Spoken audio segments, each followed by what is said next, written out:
happen over time. Ini banyak yang nanya emas.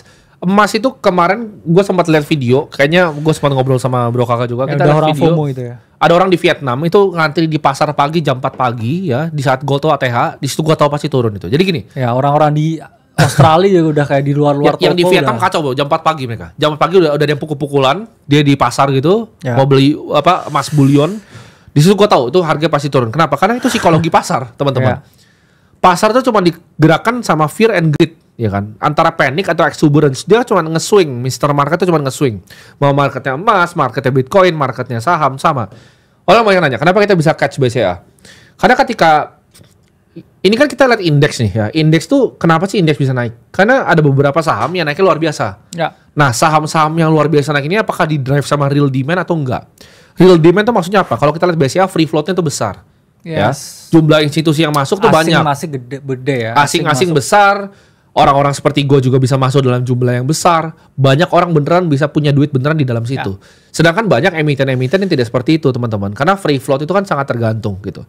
Kalau free floatnya 90%, 10% dimiliki publik, itu biasanya bahkan 9% lagi dimiliki teman dan keluarganya. Jadi 1% pergerakan tuh bisa gerakin sahamnya naik. Nah, ketika semuanya main hal begini, ini kan market jadi nggak rasional, bro.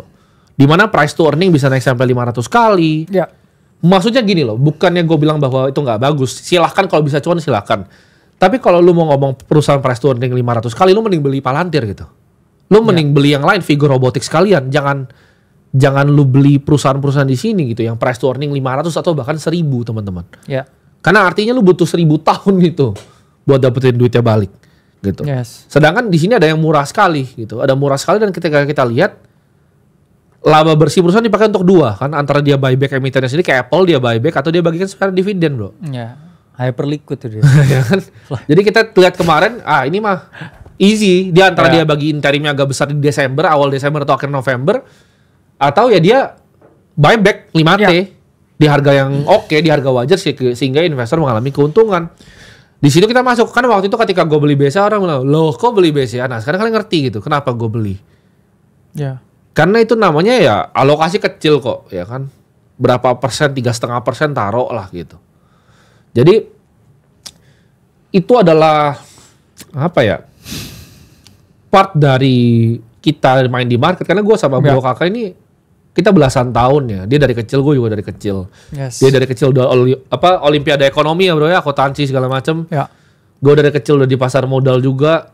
Kita udah cukup lama ngeliatin beginian dan ini bukan kali pertama gue lihat gerakan-gerakan seperti ini kan. Yes. Covid gue berhasil catch. 2022 bottom Bitcoin gue berhasil catch. Bottom BCA gue berhasil catch lagi. Ini bukan rodeo pertama kita gitu. Yes. Kita udah lama di sini gitu. Jadi buat yang bilang kenapa kita bikin show seperti ini segala macam, karena kita ngerasa kita pengen sharing tuh ilmu yang kita punya, apa sih yang kita lihat sekarang di market, dan kalau kalian ngikutin kita, benar-benar kalian ngikutin kita. Gak usah punya pikiran lain deh. Kalian cuma ngikutin kita. Beli gold gitu kan. Ya lu anggap lu orang paling bodoh di dunia. Jangan jadi orang arogan. Ketika kita waktu beli gold, lu beli gold. Ketika kita beli BCA, lu beli BCA. Lu udah pasti nambah. Lu udah oke banget. Lu beli Bitcoin di saat gue mulai borong Bitcoin. Ngetrim Bitcoin. Lu ngetrim Bitcoin. Ya kan, lu ikutin kita. Semuanya lu ikutin kita. Lu pasti udah jadi orang kaya sekarang. Tapi nyatanya banyak orang gak kaya. Kenapa? Lu ngerasa lu lebih pintar dari kita. Ya. Itu namanya ya arogansi. Tadi ada yang chat di sini. Kalau bisa salah kenapa koar-koar? Ya itu kan fungsinya. Gitu. Gue bilang tadi kalau kita tahu persis besok Bitcoin kemana, kita long pakai semua duit kita. Tapi jawaban kita nggak tahu. Ya. Gitu. Ini 50-50 lah ya. Dan Bener. dalam itu kan keadaan 50-50 itu kan coin flip namanya. Betul. Tapi bedanya di market kita profesional. Makanya di sini kita aumnya triliunan, lu di sana rumahnya masih gembel. Ya. Bedanya itu kenapa orang nggak dengerin lu dan orang dengerin kita. Karena kalau lu emang kaya dari market itu ada buktinya. Ya. Ada bukti yang terpampang. Lu nggak bisa kayak pura-pura ngerasa oh ini bisa kaya dari market tapi hidupnya gembel. Nggak ada yang gue tahu gitu. Karena yang gue tahu kayak punya duit 500M 600M dari financial market itu penthouse di Jakarta. Ya. Mewah, punya mobil banyak. Satu lantai lah ya rumahnya. Iya, rumahnya mewah sekali. Jadi nggak ada yang kayak diem-diem kaya itu di Fantasyland lu itu. Jawabannya ya, lu hidup di Fantasyland. Jangan jadi ibaratnya dewa kipas gitu kan dicatur kan. Lu bilang lu jago gitu kan dari daerah gini, trading. Nggak ada teman-teman. Kalau emang lu punya aset sekian, gaya hidup lu tuh pasti sekian. Gitu. Gua nggak pernah ngelihat orang yang kayak, ya kalau nggak ada antara dua bro. hidup aslinya mewah lalu baru pencitraan. Itu juga ada tuh, kalau gitu pencitraan juga ada. Cuman kan kita orangnya nggak fake ya, kita suka apa adanya gitu. Lu syuting, kita ini syuting bener-bener di kantor tempat kita kerja gitu. Benar. Cuma nyalain kamera. Yuk sharing yuk hari ini siang-siang yuk, ayo. Alah kebetulan kita habis meeting banyak juga kan dari pagi itu kan sampai siang. Yes. Kita pikir oh ini oke lah kita bahas market.